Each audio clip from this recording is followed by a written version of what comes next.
It's an exciting day because I can announce today a new sponsor for my channel, which is going to be Supps. It's an energy formula. If you know about me, I've always been very open about, I'm very focused on how much energy I have each day so I can put out all the videos, I can get my work done, I don't feel like I'm burned out at all. I also emphasize now like healthy energy sources. I don't want to feel like I'm just jacking myself up and going like, that's one of the reasons I moved away from canned energy drinks. People might know in the past I've talked about some of the energy formulas, the powders that I've used. So this one, I've tried a whole bunch of them, and a whole bunch of them are reaching out with special partnerships, sponsorships, and this is the one I've picked. Like, this is what's interesting about this. Like, first of all, the deal is, the first 500 people to go to gamersupps.gg, Supps with 2 P's, and put in the code Thorin, just one O, Thorin.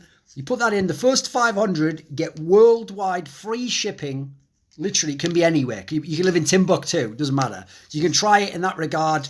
Check it out, different lots of flavors. After the first 500, then it will revert to being a 10% off code for anyone after that who uses it, so you can still get 10% off your order. Right, the 2 flavors I've got at the moment, although they've sent a bunch of samples as well, was I got this one, Acai Blueberry, which is nice. It's a nice, pleasant flavor. And then this is actually my favorite currently, which is the watermelon ice one. I find this one actually has like a very refreshing flavor. In fact, one thing I like about this is one thing I've enjoyed quite a lot is, look, I'll grab some because I was just drinking some now actually. So I made some up in this bottle here, and as you can see, look how see-through this bottle is. Like, you can actually see, look, there's no like, it's not like there's no like chalkiness or like sediment. In fact, I'll go over to here a second. Let's just put this in front of a light.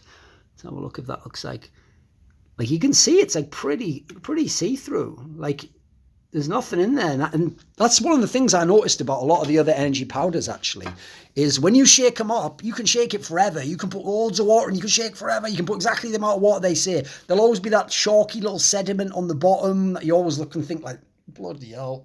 And like, you think, this is a bit chemically in it. Like, you might like the effect, but you just think, wait, what exactly do they put in this shit? One thing I love about this is the caffeine is organically sourced.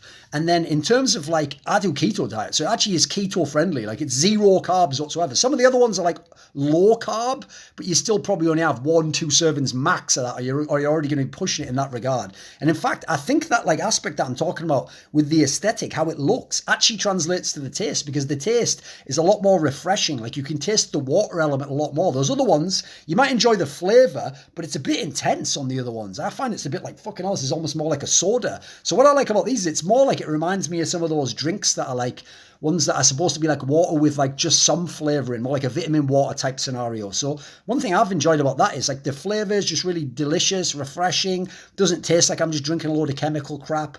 In terms of the actual energy release, which is the main thing I'm looking for in this regard, just like some of the other ones, it doesn't have like the high peak and the crash that you get with some of the really shit mainstream stuff. What I like about this is it has the slow build energy release that lasts hours and hours and hours, then a slow taper off. Nothing feels crazy. You don't feel like your day's fucked after you've had your portion. You don't feel like you have to have it immediately to get going. It just feels like it's just part of what you do. It's part of your process to get into the mood, do some work, get stuff done, feel like you're at your best for the day. Like, I personally enjoy it quite a lot. Also, if you look just at the size of the pack, like, look, this is my hand.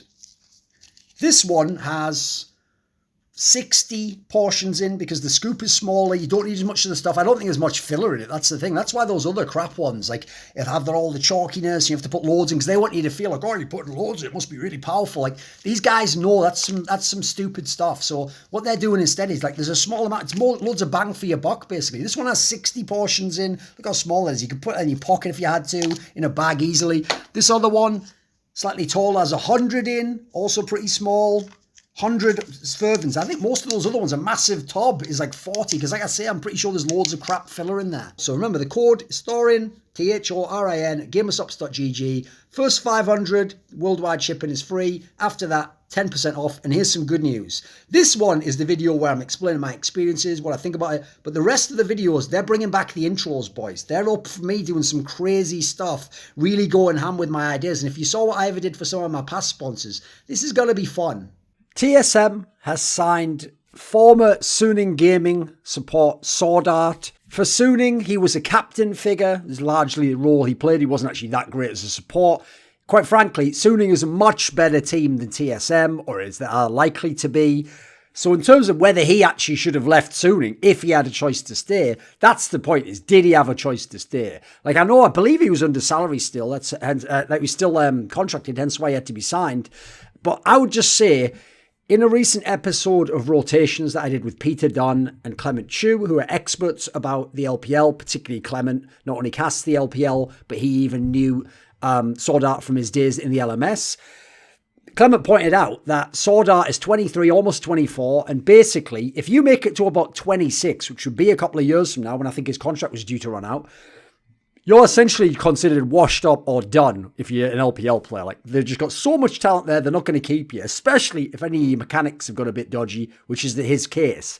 Now, I will say, in terms of the potential of him leaving Suning and coming to TSM, listen, his team was just in the World's Finals. He was in the semi-final of LPL. There's no way he did it because he thinks this is a better team than Suning, or that he has a chance to succeed more internationally than he did it back in the LPL. But you know what? He's only played in the LPL for 2 years. I could see a world where, if you know how little people got paid in the LMS, where he played most of his career on a championship level team, this is time to get paid. This is time to go on a different adventure. People in the LPL, quite frankly, didn't quite think you were good enough. They had sentimental value behind you at that point in time. So you go over the LCS, you play for a top team there, you get paid mega bucks, and this is your chance to do something on the way out in your career, right? So now let's talk about, should TSM have signed him? Well, the point here is, since even though he has name value, a lot of people don't know that much about his career, we need a little history lesson, don't we? Who is SwordArt? And you know what? Who better come to than the esports historian? So he is obviously a season 10 Worlds finalist. He made it to the quarterfinals of Worlds back in season 5. He is a 3-time MSI semi-finalist from the LMS region. He was the champion of IM Season 9, which was the tournament where they beat G2 in the final. It was in early 2017, I believe. He was a 6-time LMS champion in his domestic region, was in the finals a bunch more than that. Obviously, it was a region that was only usually 2 teams deep. And he was an LPL semi-finalist. So, pretty decorated career, especially for someone from his region. Obviously, he got some of his best results by going over to LPL. Now, an interesting detail, one of the things that actually is exciting about him coming over is, if you wanted, remember, so few NA players have ever even won games over Koreans, never mind like approaching a series. Obviously, people like Jensen and obviously, well, Jensen twice really, wasn't it? It was in Cloud9, it was in Team Liquid. Obviously, there was the odd game, like CLG won a game against them one time from what I remember. Well, the interesting thing about SwordArt's team that he was the leader and the shot caller of is they were known as the Korean Killers. Like, over his entire career, he has a record of 13 wins and 12 losses in games against Korean teams. Now, since one of those Korean teams was at an IEM, and it was a Longzhu, not the one with BDD and Praying Gorilla, just for like OK or bottom half level LCK talent. Let's remove the 2-0 over there. And okay, they have a losing record now, which is he has 11 wins and 12 losses. But that's still absurd for someone from, I know they were a major region, but like someone who's not from LCK or LPL, quite frankly, to have that kind of a record against other Korean teams. Because remember, once you remove the Longzhu team, at that point, they're all top 3 ranked Korean teams he's playing. Their teams at MSI, their teams at, actually, I think I might have missed one there. Didn't he lose to G Tigers? So maybe he's 11 and 13. Still a very good record. We're talking about the best teams in Korea, though. And that's covering 5 different years and 7 different tournaments he's gotten these wins over Korean teams. We're talking Korean teams featuring peak level Faker, Smeb, Prey, BDD, Khan, Keen, Naguri, Showmaker. This is legit shit. Now, true, he's never won a best of 5 series against Korean teams because typically Flash Wolves were a little bit gimmicky. They would do things in the early game that some of the other teams that were more scared against Koreans wouldn't. But there's a big positive if you're coming to the West, especially LCS. You have experience beating up some of the best teams in the world. So let's have a little career overview to go along with that. So one thing you might not know is SwordArt actually played at Season 3 Worlds. He was one of the Gamma Bears team, which was basically the team that after that became Flash Wolves, except they didn't have Karsa as their jungler, so you're going to think probably weaker at the jungle position. Actually, Winds, their jungler, was a guy who was considered a real talent. He just kind of retired early. So the issue they had was, why no one remembers them, is because they were the number 1 seed from their region, they got seeded straight into the quarterfinals, and they ended up, unfortunately, drawing SK Telecom, the team that won the tournament, in the quarterfinals quarterfinals and just getting 2-0'd by prime level Faker Piglet. So as a result, we could never know how good they were. They didn't play anyone else at that tournament. It's actually kind of bullshit because it killed the cool narrative of TPA winning the previous Worlds, coming in that one of like, oh, the number one team for, who gives a fuck? They're probably just trashing TPA was a fluke. Like, you never got to actually know if they were good. Season 4 to Season 8, he was on Flash Wolves. Now, during that time, you may remember one of the first times we really got to see these guys they were at the IEM 9 World Championship, famously the one that was won by TSM, where what happened was in the group stage, in a group with GE Tigers, number one team in the world, top Korean team, and SK Gaming, the number one European team. They beat SK Gaming. I think it's the one where they just copied the bans that GE Tigers had done, which actually ended up being how people tried to stop forgiving that split, who was the MVP. Then in the semi-finals, they actually won a game off TSM, and it was a fairly interesting series. It went 2-1. They were in position to potentially win, but they didn't. TSM went to the finals. TSM won over WE. Then later that year, at Season 5 Worlds, this was the era when Flash was actually supposed to be the second best team in the region. And then at Worlds, they've made it to the top 8. That was the one where they shocked the world in their group. Their group was the one that had CLG, the champions of NA, and it had KOO Tigers, the third best in terms of the regional, third best Korean team. And they actually were able to beat the KOO Tigers twice, starting this whole Korean killer narrative. And they won a game off CLG. Obviously, Doublelift was on the other side of the server there, so I'm sure he remembers. In the quarterfinals, they ended up playing against OG, who'd been in that group of death, and they won a game in the series. It was 3-1, and it was actually a way closer series than you'd think. If you go back and watch the first half of each of the games, they're really in this series, but you know what? That was the OG that had Amazing and Mithy and Soaz expected. So as a result, like that team, they had a lot of experience and the right talent of players to kind of deal with the Flash Wolves. Season 6 was when he started winning the LMS Championship. He won both of them in Season 6. At MSI, he made it to top 4, so he's making it ahead of some of the teams from the other regions at this point in time. That was the one where, bizarrely, they lost to CLG in all the games, but they beat G2 in all the games, the champions of Europe, and then they beat T1 twice. So again, the Korean killer narrative was there, but then they played CLG, the team they'd lost to twice in the semis. They won one game and they got knocked out after that. At Worlds that year, sadly, actually, they underwhelmed. They didn't get out of the groups. But when I say underwhelmed, there's no world in which they actually should have been getting out of the groups. It's just that obviously they, the previous world, made the top 8 and beaten the Koreans. Now, interestingly enough, they went 1-1 with Cloud9 and they went 1-1 with SK Telecom. They beat the Koreans again in a game. Then he went to the IEM 11 Auckland, which is the one where they beat the aforementioned Longzhou, not really that great players. And in the final, they went 5 games but lost to Unicorns of Love, not the one with Power of Evil, so nothing to brag about there. At the IEM World Championship early the next year, they actually won it. That was the one where they beat G2 like 3 times overall, once in the group. They beat them in the finals. They beat H2K, the one with Febevan and Jankos, etc. in the semis. So showed some nice dominance there over the best European teams. Won LMS again both times. This time at Season 7 MSI, they made the semis again. This time they lost to G2 twice. This was the one where G2 obviously went to the finals. They went 1-1 with SKT because somehow this team could always get best of ones off Korean teams. We'll talk about that later. They went 1-1 to TSM at the one where TSM was a bit shaky, and they got smashed by WE. The LPL was nearly always better than LMS at a direct counter. They actually beat TSM in the 4th place decider, if you don't remember, the tiebreaker. No Doublelift in that one. That was the one where they had Wild Turtle. And so obviously that's why TSM didn't get a top placing then. And then they unfortunately had to play SK Telecom and got completely swept in the semi-finals because it was a best of 5. At Worlds that year, they finished dead last. They went 1-5 in their group. That was actually the group, if you remember. That famously was the second super failure from the super team of TSM, which is... In this one, they only won 1 game. They got swept by Misfits, swept by WE, and they actually took a game off TSM. Obviously kind of shows TSM had their issues, right? That was the one where it was almost unforgivable not to get out of that group. Season 8, he won the LMS twice again. At MSI, top 4. This time, he won a game off Fnatic. 2-0 the Korean representative, which was Longzhou with BDD, and all those guys, Peanut... Fucking the bot lane of Prey and Gorilla, Khan is a top lane. Like, in theory, a very strong team. The one that had been incredibly dominant domestically. They went 1-1 with RNG, actually winning a game off the RNG that year was supposed to win everything and was incredibly strong. Pretty legit, especially considering their bot lane was the strength for RNG, and bot lane was always a weakness for Flash Wolves, and went 1-1 with Team Liquid, so didn't have a losing record against anyone in the groups. Unfortunately, in the semis, they had to play, because they lost the tiebreak at RNG, they actually had to play Kingzone. I actually meant Kingzone instead of Longdew there. Apologies. But it was the same team, just rebranded. They played Kingzone in the semis and they won a game, but they lost 3-1. So they came top 4. At Worlds, didn't make it out of groups because this is the one where they went 3-3 and then lost the tiebreaker. This is the one where they won a game off of Freak of Freaks because they always win best of ones off the Koreans. They went 1-1 against G2. And they went 1-1 against Fongvu Buffalo, which, listen, that's like a bit of a diss, but then again, whatever.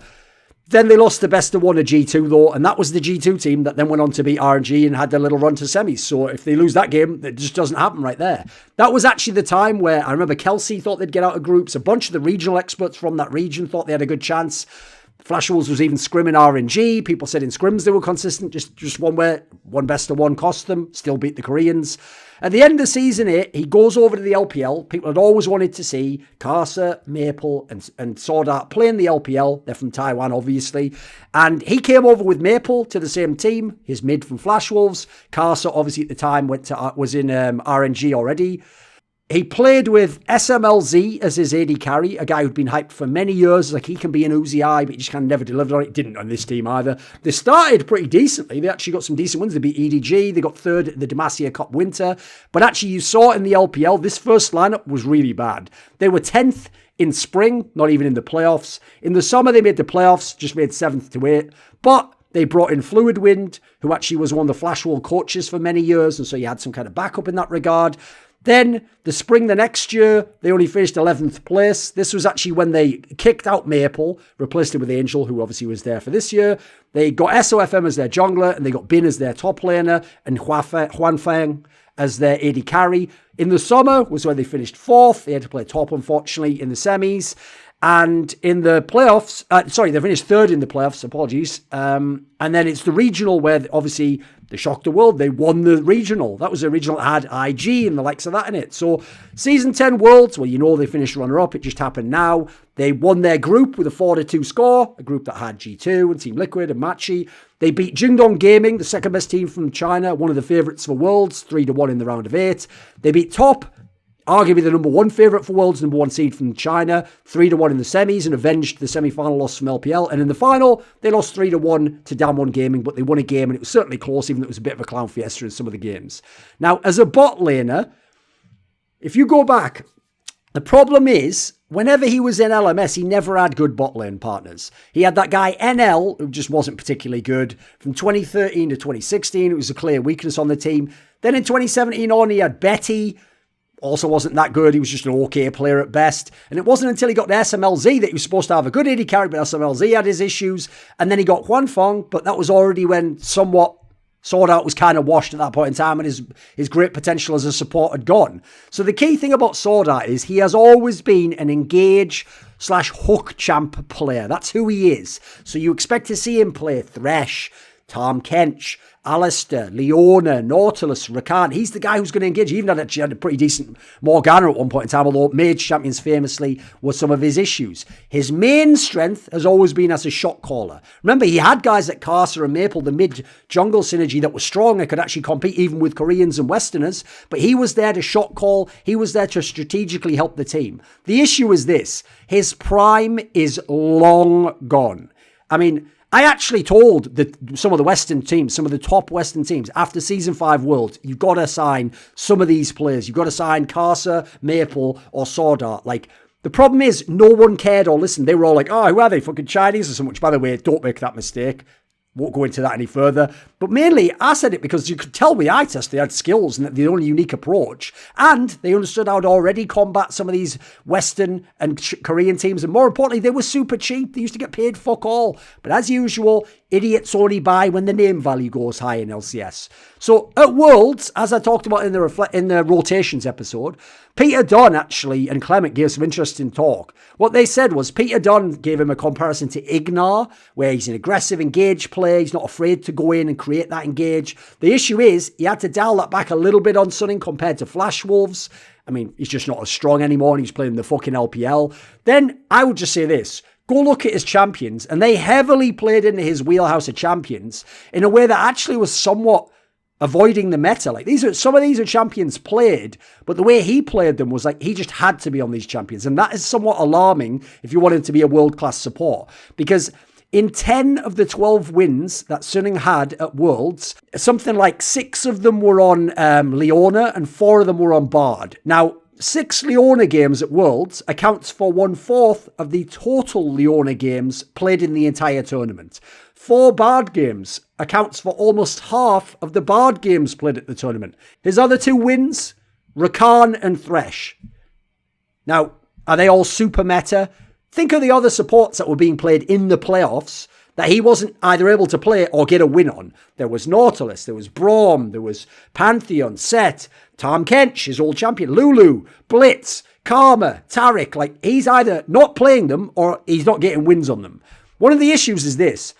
When they were on Suning, he could roam, they could hide the 2v2. When he was on Flash Wolves, they could lane swap. They did a lot of creative stuff early. They would even sometimes sort of like let the lane get fucked so that then like NL would just super farm near the base basically and just get his gold that way. His main strength basically is mid-game playing around vision. Peter points out that he'll sweep one area and then once he knows that's clear later, he'll camp there for a flank and that basically a lot of the time around enemy blue buff in the jungle, and that he's really good at finding these flanks potentially in the mid game. So okay, interesting. Certainly could be an interesting omen if he comes and plays in the LCS, right?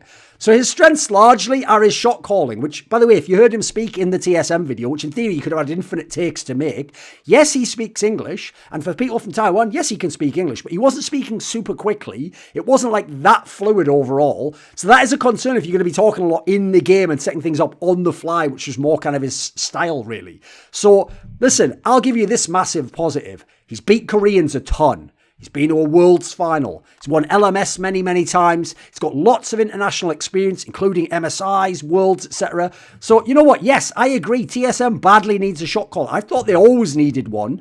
But then again, they had them in the past. They got Yellowstar, they got Mithy. It just never really worked out for them in that regard, right? So I suspect the reasons it didn't work out with the past shot callers was a mixture of Bjergsen having his own ideas, people not listening to the coaching staff, or the coaching staff having a fucked idea, shit take coaching staff in general, and people short-circuiting them when they lose faith in them. Classic double lift move, by the way. I'd also say this, because they nearly always had pretty good players at most of the positions in TSM, I think they actually didn't have a necessity to be good at macro because they could just win out in the lanes and the team fights. And so they would be able to win in NA or be good in NA, but wouldn't have to do it in the way that Cloud9 had to have macro, CLG had to understand how to split the map back in 2016, different Cloud9 teams had to know at least how to play through mid lane, etc. Like, there's a whole bunch of factors that I don't think were ever properly understood by some of the TSM teams. Now, I will say, just to hype you a little bit, back in Season 7, someone did an interview with Faker, and when he was asked about Flash Wolves, team that's beaten him a bunch of times, he said, Flash Wolves are definitely something else. When playing against them, I felt as if I was facing another Korean team. Now, that's pretty positive if you consider Faker's a very smart guy. Yes, he might have hyped it a little bit because he's being polite to foreigners, but it's also like, listen, some of the how they played definitely came from SwordArt, the captain of the team. So the positives are this. Engaged champions are going to work in NA. Like, if anything, Ignar showed us that, right? Being able to get flanks for team fights. NA is team fighting. 2v2 isn't that insane anyway. In NA, the bot lanes tend to be somewhat weak. He's also been a guy who's been very smart with how he's used his AD carries. I suspect he won't actually have that good an AD carry this time around. I also think, I know not all of it works now, but you look at his history, his penchant for lane swaps, clever concepts, how to deal with the early game, the fact he can connect with Power of Evil, someone who's had a bunch of success in FlyQuest, and before that in Misfits playing with Ignar, the guy that Peter Dunn contrasted him with. And I would say, for me, Ignar is a less smart but better mechanical SwordArt. So there's maybe something there you can connect together. The weaknesses are, his prime is completely gone. In that regard, he's washed. He's not that mechanically good. That's his issue. And he's not going to be that good in 2v2 or in lane, quite frankly. He also doesn't really play the mage support, so I imagine he'll at least try if he's in NA. And main issue is, who's his AD carry? Could have been double lift. I'll actually drop some shit about that on the Crackdown on Wednesday, if you're going to watch it, where we have Carlos from G2. It's going to start at, I think, 6 p.m. Central European time, so that's midday Eastern Standard Time and 9 a.m. Pacific Standard Time. By the way, the only place double lift will be seeing SwordArt is online. So not much has changed there, has it? Weeb. Now, the problem I have is, already you've noticed I've had some criticisms of him and bringing him to TSM, but worse than that, The price is what makes this deal mental. The idea TSM haven't splashed out for really big free agents in the past years, like a core JJ, like some superstar top laner or jungler. But now they're going to spend all their money on a guy now, like who's in this condition. They overpaid massively because I imagine he just wouldn't have come otherwise and Suning wouldn't have sold him. They don't have a strong AD carry to pair him with at this point in time. At least if it had been Doublelift, he could have maybe piloted Doublelift and taken some of the brain out of it and Doublelift could just do what he said. By the way, he sounds like a fucking Doublelift request. More about that on Crackdown maybe, because Doublelift's the kind of guy who goes off the fucking nameplates. That's why it's so ridiculous all those years ago. He said, I just take the nameplates off and just play against the champion. It's like, you're the one person who doesn't in any way do that internationally, mate. So I could imagine Doublelift losing him a bunch of times, seeing him go to finals of worlds and going, I want SwordArt. Can I have SwordArt? Like, it's ridiculous, isn't it? This guy is just a star fucker, isn't he? Shot calling, the main problem I have is I think he'll be good at it, but I don't think it's going to be enough with what I've seen of what they have in this team. Like, this isn't a core JJ move where you get the mechanics and he's still in his prime and he's got the shot calling. Like, no, I don't think that's going to be, he's not going to be the MVP of the league. I also think, quite frankly, that Reggie's such a dumbass that he actually does think he's going to be the MVP and this is some baller move. And again, you'll find out what I have to think about that on Wednesday. The Lena angle, because I can't remember who it was who said this. I can't remember what context. Someone told me, like, maybe it was Loco. Someone told me, like, oh, Lena technically, like, speaks Chinese, I'm assuming Mandarin, so she could accommodate a player who speaks in Mandarin and help them. Like, yeah, that might help them settle in, but I don't think that's going to help them much. Like, she's not going to be there in the coaching room, I fucking hope, because that would be outrageous. With that said, though, I actually thought he made a good point in his announcement video for TSM that was a little bit exciting, where he said that he wants to make them more aggressive and he wants to do some interesting things in the early game and that bring some of the LPL style. I've always thought LCS teams would have been way better suited looking at the LPL than trying to copy either European concepts they didn't understand or LCK, which they could never emulate completely. So LPL, that fighting style, playing off your individual skills, I actually think that's not a bad concept. The problem is, he needs his damage positions to be really strong for that. And at the moment, TSM looks a bit, all right. Like, you know, like their lineup at the moment could be like a mid-table team. So I'd really have to see some banger AD carry announcement or people just play way above the level you expect. So overall, I don't think they should have signed SwordArt, and especially not for that money. The price is what's crazy, but also that you didn't even pair him with an elite AD carry at this point in time. And so you're basically buying high in terms of price for someone who's at their career low. And that is the worst way to do business. I do expect him to at least be decent. And I am actually someone who's enjoyed his career. I've been a fan of his career story and the fact that he's a brain support. But I don't know if he has the pieces around him to actually maximize that impact. I think he's someone where, look, there's no jungler announced yet and no AD carry, but those are going to have to be some straight fire announcements before this feels like it's a reasonable move. This video was kindly supported by Pronogo, Mohammed, Alabdul, Razzaq, Dean Tanglis, James Pederson, VatriSam, ErikHillestad, Andreas Kroknes, Hades, Zoomba Gaming, JDubs, Tobias Bernasconi, and Alexander Rao. Special thanks, as always, goes out to Jerky's Minion. Would you like to suggest a topic or a guest for one of my upcoming episodes? Maybe you want to ask more of those questions in that video AMA I do each month. Do you want teasers? Find out who the next guests are for my shows. Well, maybe you even want to take part in one of those crazy donated discussions where we go all over the place. If any of these perks appeal to you or you want to support the channel, put your money where your mouth is and join the Scrolluminati today at the Patreon link in the description box below.